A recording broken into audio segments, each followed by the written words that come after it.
বারান্দার ঘুলঘুলিগুলো সব শালিক পাখির বাসায় ভরে গেছে। বড় শালিক আর ছানা শালিকে খোপগুলো সব ভর্তি। মাঝে মধ্যে পায়রা আর ঘুঘুদের আসতে দেখা যায়, তবে তারা কেউ থাকে না, এদিক ওদিক খাবার খুঁজে ফিরে যায়। এসব দেখতে ভালোই লাগে গোপাল চৌধুরীর। স্কুলে ছেলেপুলেদের অভাবটা খানিকটা যেন এরাই পূরণ করে দেয়। সারাক্ষণ ছটপটানি, উড়ে উড়ে আসা যাওয়া, ওদের চেঁচামেচি সমানে চলতেই থাকে। আর এটুকুর মধ্যেই যেন প্রাণ ফিরে পায় এত বড় স্কুল বাড়িটা। চোখ ভরে দেখেন গোপালবাবু। অবশ্য দেখা ছাড়া আর করার আছেটাই বাকি। মন দিয়ে চারপাশটা দেখতে দেখতে অনেকটা সময় কেটে যায়।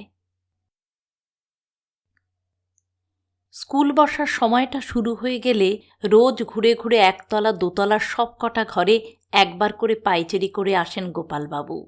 বহু দিনের অভ্যেস। অবশ্য এই নিয়ে কেদার আর মহিতোষ দুজনেই হাসাহাসি করে খুব। বলে, ওই গোপাল বেঞ্চি উনতে চলল। এসব কথায় ভ্রুক্ষেপ করেন না গোপাল চৌধুরী।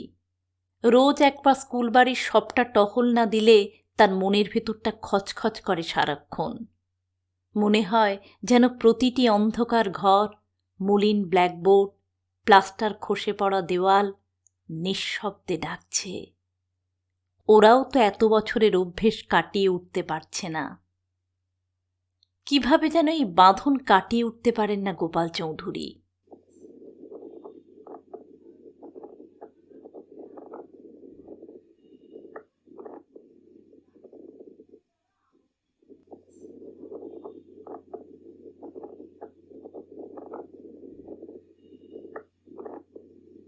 টানা বারান্দা দিয়ে হেঁটে বেড়ানোর সময় তিনি অনুভব করেন স্কুল বাড়ির আনাচে কানাচে ঘুরপাক খাচ্ছে প্রাচীন এক হাওয়া। ছুঁয়ে যাচ্ছে তার চোখ, মুখ, চুল। আশ্চর্য একটা ভালো লাগা চোরা স্রোতের মতো বইতে থাকে তাকে ঘিরে। চোখ বুজে বুক ভরে সেই বাতাস বুকে টেনে নেন তিনি। স্কুলটা স্বাধীনতার আগের। সেই 1932 সালে প্রতিষ্ঠিত হয়েছিল এই বিদ্যালয়। এলাকার কয়েকজন বিচক্ষণ এবং দূরদৃষ্টি মানুষ অনুভব করেছিলেন স্থানীয় শিশুদের জন্য একটা বিদ্যালয় হওয়া দরকার। সম্ভ্রান্ত লোকজন অনেকেই এগিয়ে আসেন, গড়ে ওঠে স্কুল। তারও কয়েক বছর আগে এই এলাকায় এক স্বদেশী যুবক নগেন্দ্রপ্রসাদ নিয়োগী খুন হন ব্রিটিশ পুলিশের গুলিতে। তাঁর স্মৃতিতেই গড়ে ওঠে নগেন্দ্রপ্রসাদ স্মৃতি বিদ্যা মন্দির। স্কুলের অফিস ঘরের সামনেই তার আবক্ষ মূর্তি। মেন গেট দিয়ে ভেতরে পা রাখলে প্রথমেই নজরে আসে।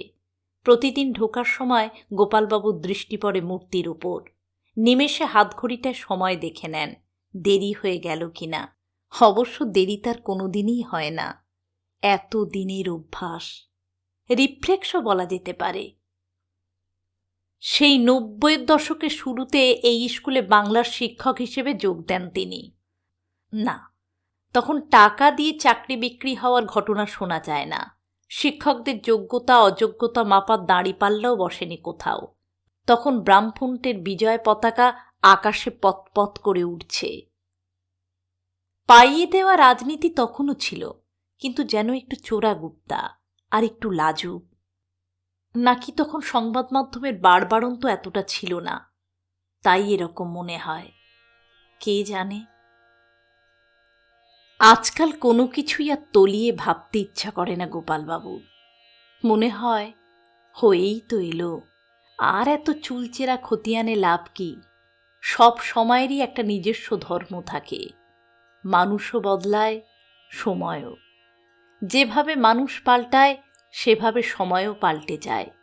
অভিযোগ করার কিছু নেই।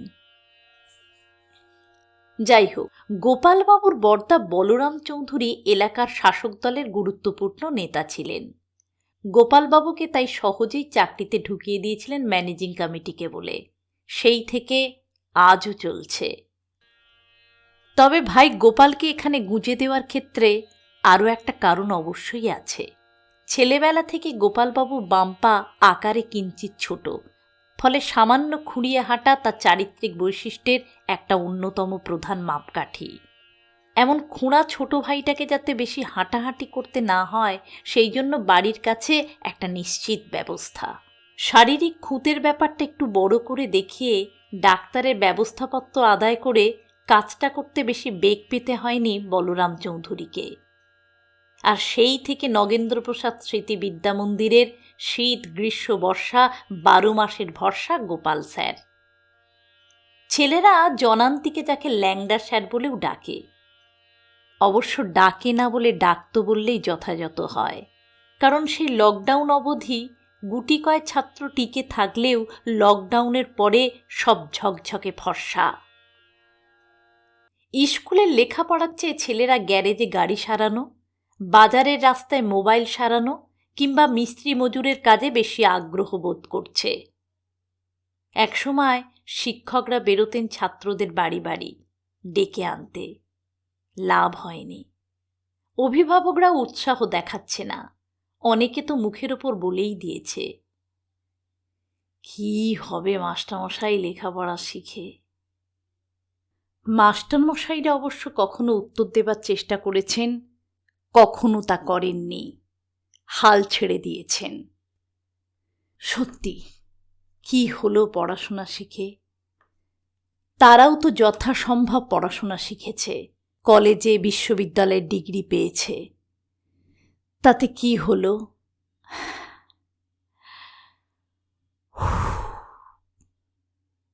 সেসব কথা মনে পড়লে বুকটা খালি করে দীর্ঘশ্বাস উঠে আসে গোপালবাবুর। দীর্ঘদিন ধরে এই স্কুলের ছাত্র সংখ্যা ক্রমহ্রাসমান। গোজামিল দিয়ে বাড়িয়ে টাড়িয়ে দেখানো হতো এক সময়, কিন্তু ইদানিং প্রযুক্তির ব্যবহারে সেই সুযোগ সুবিধা নেই। ফলে এখন স্রেফ স্কুলটা কবে পাকাপাকিভাবে উঠে যাবে তার জন্য অপেক্ষা। বাংলা মাধ্যম স্কুলগুলো এখন সমাজের দৌড়ানি, তার পরিণতি নিয়ে সমাজে কারোর মাথা ব্যথা নেই।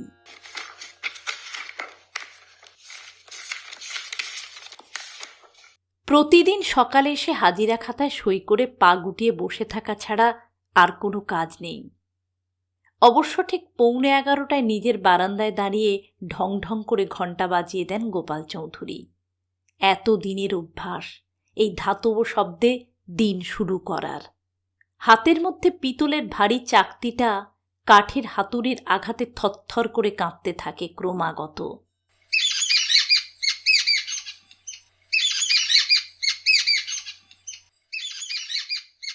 ঘণ্টার আওয়াজে আর পাখিরা আলাদা করে চমকে ওঠে না, তাদেরও বোধহয় অভ্যেস হয়ে গেছে।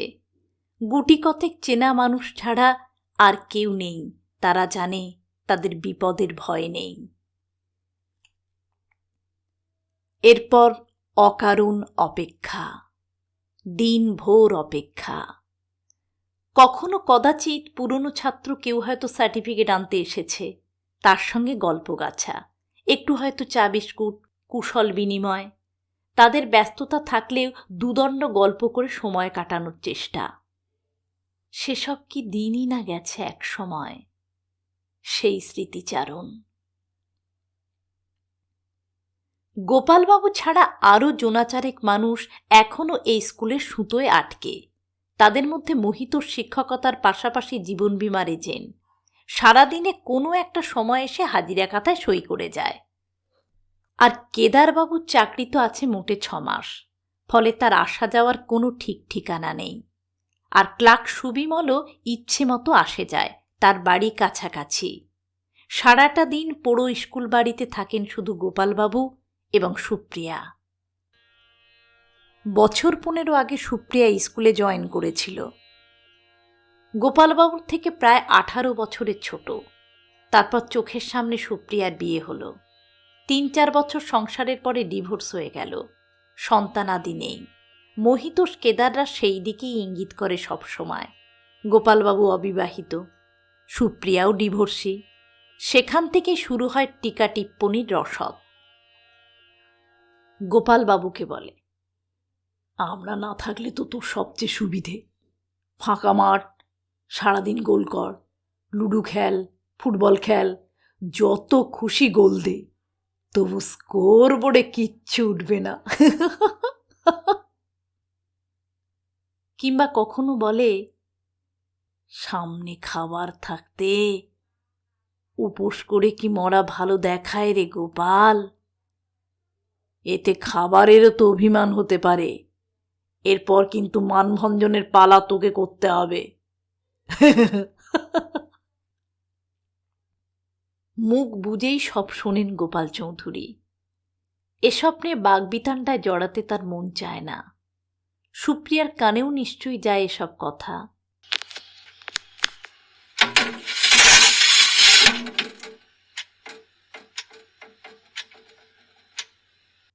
অস্বস্তি কাটাতে আলমারি হাতড়ে পুরনো ফাইল বের করেন গোপাল মাস্টার। ধুলো ঝেড়ে কবেকার পুরনো রেকর্ডে চোখ বোলান। কত বছর আগের কত শিক্ষকের হাতে স্পর্শ, তাদের মলিন হয়ে আসা ঝর্ণা কলমের সই, অচেনা নাম। এসব থেকে বিস্মৃতির আবছায়া থেকে মানুষটির চেহারা কল্পনা করার চেষ্টা করেন গোপালবাবু। এও তার এক রকমের খেলা। যেমন একজনের নাম বিনোদ বিহারী চট্টোপাধ্যায়। চোখ বন্ধ করে যেন সেই ধুতি আর চাদরের অবয়ব দেখতে পান তিনি। একজন গান্ধীবাদী মানুষের মুখ। চারপাশে তখন কথা বলে ওঠে অসংখ্য অচেনা লোক। খাদ্য আন্দোলন, বুভুক্ষ মানুষের কথা উড়ে বেড়ায়। নতুন ভারতবর্ষ গড়ে তোলার স্বপ্ন থই থই করতে থাকে চারদিকে। বুধ হয়ে ভাবতে থাকেন গোপালবাবু, কোনো দিকে খেয়াল থাকে না।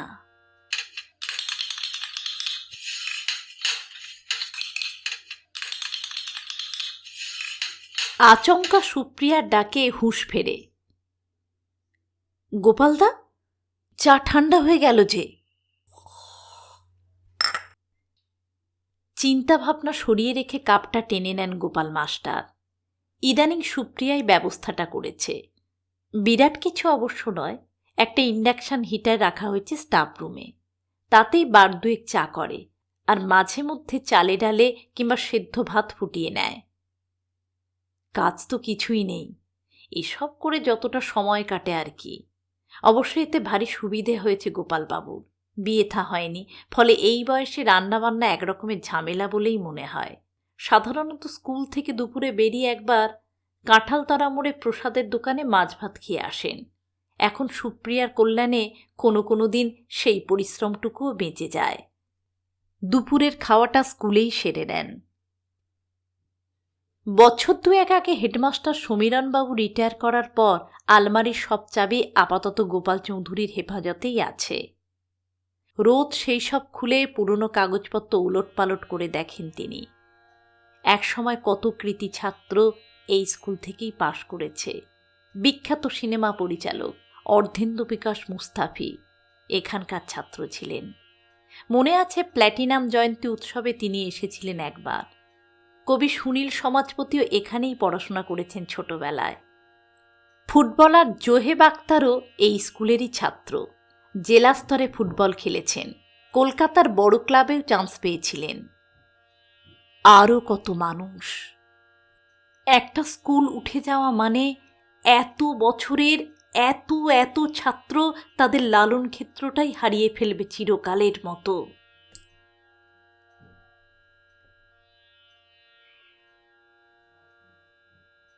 চোখের সামনে নীলা সিনেমা হলটার পরিণতি তো দেখেছেন গোপাল চৌধুরী। 80-র দশকে যেখানে ছিল ব্ল্যাকারদের রমরমা, বিকেল হতে না হতে লোকজনের ভিড়, চিৎকার চেঁচামেচি, সেখানে এখন প্রকাণ্ড 5তলা কমপ্লেক্স। পাশ দিয়ে যেতে অবাক লাগে নিজের। সেই সব পুরনো সিনেমার কাটআউট যেন আজও স্পষ্ট ভেসে ওঠে চোখে। উঁচু ক্লাসে কিংবা কলেজে পড়ার সময় তাদের প্রজন্মের যে সিনেমা অভিযান, তার সাক্ষী বলে আর কিছু রইল না। মনে বড় কষ্ট হয় গোপালবাবুর।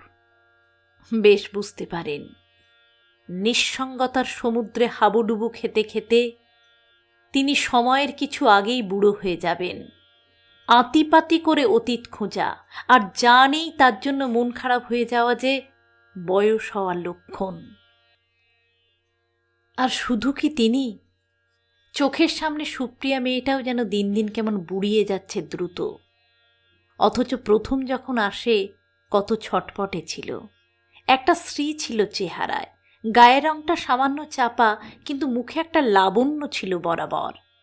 বিয়ের পর যেন কাঁচের সার্সির মতো ভেঙে গেল সবকিছু।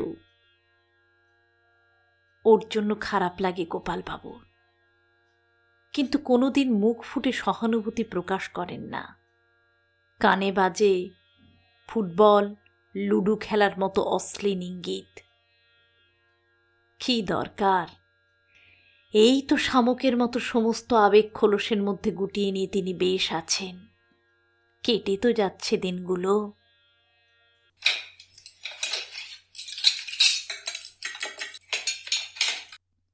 আজ আলু সেদ্ধ দিয়ে ভাত চাপিয়েছে সুপ্রিয়া। এক শিশি ঘি আগে থেকেই এনে রাখা হয়েছে, অর্থাৎ আজ আর হোটেলে খেতে যেতে হবে না গোপালবাবুকে।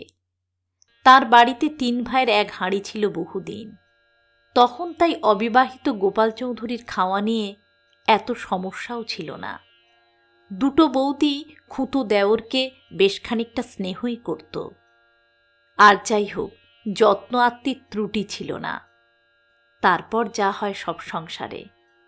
বড়দা মারা গেল। বড়দার ছেলেমেয়েরাও বড্ড চটপট বড় হয়ে গেল। তাদের তো কয়েকজনের বিয়েও হয়ে গেছে। বৌদিদের সেই ছড়ি ঘোরানোর দিন আর নেই। ফলে গোপালবাবুও পড়লেন আত্মান্তরে। এজন্যই বেঁচে থাকতে থাকতে মা বারবার বলতো বিয়েটা করে নিতে। তখন কান দেননি। এখনো যে খুব আফসোস হয় তা নয়, তবু মাঝে মধ্যে বড্ড একলা লাগে। বিয়েটা করলে তাও তো দুঃখ সুখের দুটো কথা বলার কেউ থাকতো।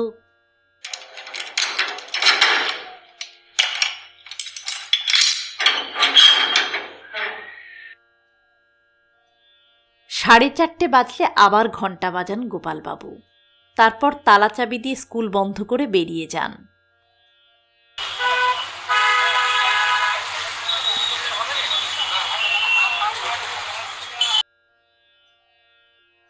সাতের বি বাসে চেপে সুপ্রিয়া ফিরে যায় বাপের বাড়ি। এরপর বিরাট একটা সময় কাটানো বেশ কঠিন হয়ে দাঁড়ায়। অধিকাংশ দিন বিনোদিনী সান্ধ্য পাঠাগারে গিয়ে বসেন গোপাল চৌধুরী। সেখানেও প্রায় একই অবস্থা। লাইব্রেরিয়ান সিদ্ধেশ্বর বছর 2 আগে রিটায়ার করেছেন। নতুন একজন আপাতত সপ্তাহে 2 দিন আসে। তারও উপায় নেই, অন্য একটা লাইব্রেরির দায়িত্ব তার ঘাড়ে। বাকি 4 দিন সিদ্ধেশ্বরই এসে দরজা খুলে বসে থাকে। কিন্তু সেখানেও পাঠকের সংখ্যা দিন দিন কমতে কমতে তলানিতে গিয়ে ঠেকেছে। ওই 2-1টা পুরনো মুখ ঘুরে ফিরে আসে। প্রতি বছর শীতকাল এলেই সেই লিস্ট থেকেও একটা একটা করে নাম চিরতরে বাদ যেতে থাকে। বার্ধক্য আর শুকনো পাতার এই এক আশ্চর্য মিল প্রতি শীতেই এক এক করে ঝরে যায়। আস্তে আস্তে শেষ হয়ে আসছে বই পড়া মানুষের প্রজন্ম। এত গ্রন্থাগার আন্দোলন, জেলায় জেলায় বইমেলা, সব ঢক্কানিনাদ হয়ে গেল। নতুন প্রজন্মকে আর লাইব্রেরিতে টেনে আনা গেল না কিছুতেই। তারা স্মার্টফোনেই খুঁজে নিয়েছে তাদের যাবতীয় বিনোদন। বাংলা সাহিত্য চর্চা এখন রুগ্ন শিল্প। সিদ্ধেশ্বরের সঙ্গে এ নিয়ে কথা হয় বিস্তর। এও তো এক ব্যর্থতা। এ দায় আসলে কার, কেউ জানে না। বইয়ের পাতায় সাদা কালো হরফকে যদি লড়াই করতে হয় মোবাইলের চলমান রঙিন বিনোদনের সঙ্গে, কি করে জিতবে সে? এ তো এক অসম লড়াই। লড়াইয়ের আগেই এক পক্ষের করুণ পরাজয় নিশ্চিত হয়ে আছে। এ শহরের ভেতর যেন দুটো জগৎ লুকিয়ে আছে, যার মধ্যে একটা নবীন প্রজন্মের ছেলেমেয়েদের হাসি মশকরার জগৎ। তাদের আশা আকাঙ্ক্ষা চাহিদা সব আলাদা। সেখানে online marketing, dating, cab, Facebook, এমন কত রকমের নতুন নতুন শব্দ। আর অন্যদিকে রেশন কার্ড, পাঠাগার, খাদ্য আন্দোলন, নকশালবাড়ি, তরুণ বন্দ্যোপাধ্যায়ের গানসহ নানা স্মৃতি মেদুরতাকে আঁকড়ে ধরে একদল মানুষের বেঁচে থাকার আপ্রাণ চেষ্টা। একটা ম্রিয়মাণ হলুদ রঙের শহর। এই দুটোর মধ্যে কোনো সেতু নেই, কমন প্যাসেজ নেই, যেন হওয়া সম্ভবও নয় কখনো। বসে বসে এমনই নানা কথা ভাবতে ভাবতে আজকাল মাঝে মাঝে তন্দ্রা আসে গোপালবাবুর। ছেঁড়া ছেঁড়া ঘুমে ভেসে আসে টুকরো টুকরো স্বপ্ন, বেশিরভাগই অতীতে ছাত্রভর্তি স্কুল বাড়ির। তাঁর পড়ানো, ছেলেপুলের বদমাইশি, গমগমে পরিবেশ। ঘুমন্ত অবস্থাতে চেয়ারে বসেই তার ঠোঁটের কোণে সামান্য হাসি ফুটে ওঠে। হঠাৎ চটকা ভেঙে গেলে ফিরে আসেন বর্তমানে।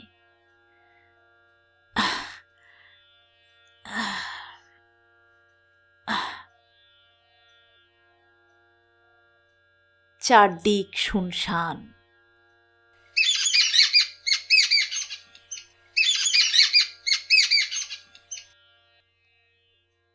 পাখপাখালির কিচিমিচি ছাড়া কোনো শব্দ নেই। নতুন করে মন খারাপ হয়। একটা গান মনে পড়ে যায়, কলেজ আমলে শোনা গান। স্বপন যদি এমন মধুর, হোক সে মিছে কল্পনা, জাগিও না আমায়, জাগিও না। মান্নাদের গান খুব ভালো লাগতো গোপালবাবুর।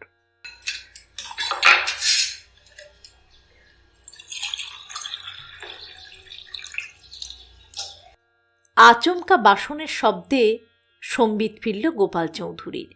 কাপড় দিয়ে সসপ্যান হাতে ধরে ভাত নামাচ্ছে সুপ্রিয়া। শ্যাওলা রঙের তাঁতের শাড়ি, সাদা ব্লাউজ পরেছে পরনে। ব্লাউজের নিচেই একটা লালচে জরুল। এত বছর পাশাপাশি কাজ করছেন গোপাল চৌধুরী, কিন্তু সুপ্রিয়ার নাভির নিচে যে এমন একটা জরুল আছে তা তিনি জানতেন না। দীর্ঘ বিবাহ বিচ্ছিন্ন জীবন, সন্তান না হওয়া ইত্যাদি নানা কারণে সুপ্রিয়া দেহের বাঁধনই এখনো অটুট। স্বাভাবিক জৈবিক নিয়মেই কয়েক পলক বেশি তাকিয়ে ফেলেন গোপালবাবু। তারপর নিজেকে শাসন করেন, চোখ নামিয়ে নেন। ভাবতেই অদ্ভুত লাগে গোপালবাবুর। একটা জীবনে কত কি যে এমনই অজানা থেকে যায়। মনের ভেতরেও যেন কত অন্ধকার অলিগলি, সবটার হদিশ কি তাঁর জানা আছে? এভাবে কখনো তাকান না গোপালবাবু সুপ্রিয়ার দিকে। আজ যেন কি একটা হয়ে গেল। মেয়েটার মাথায় রূপলি রেখা উঁকি দিচ্ছে থেকে থেকে। সবার আঙুলের ফাঁক দিয়ে গড়িয়ে যায় সময়, অবাধ, নিয়ন্ত্রণহীন।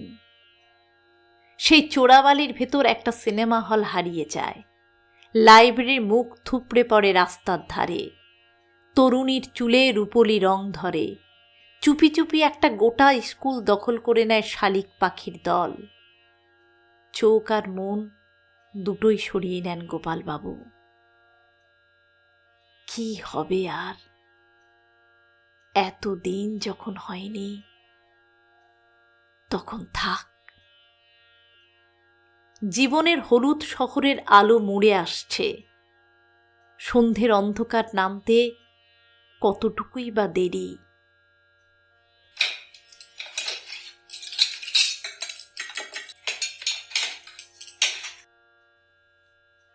এদিকে সুপ্রিয়া দুটো স্টিলের থালায় বেড়ে দিতে থাকে ফেনা ভাত। তারই ফাঁকে ফাঁকে জেগে ওঠে কয়েকটা আধফালি করা সেদ্ধ আলু। সামান্য ঘিয়ের গন্ধ দিয়ে মেখে প্রথম গ্রাস তোলেন গোপাল চৌধুরী। বড় তৃপ্তি হয় তার। একটু আগে উঁকি মারা অবাধ্য মনটা এখন আবার লুকিয়ে পড়েছে। খেতে খেতে গোপালবাবু খেয়াল করেন না অনেক কিছুই। খেয়াল করেন না যে তখনও একটা শ্যামলা রঙের মেয়ে আর চোখে তার মুখে অবিকল একটা হলুদ রঙের শহর খুঁজে ফিরছে আতিপাতি করে।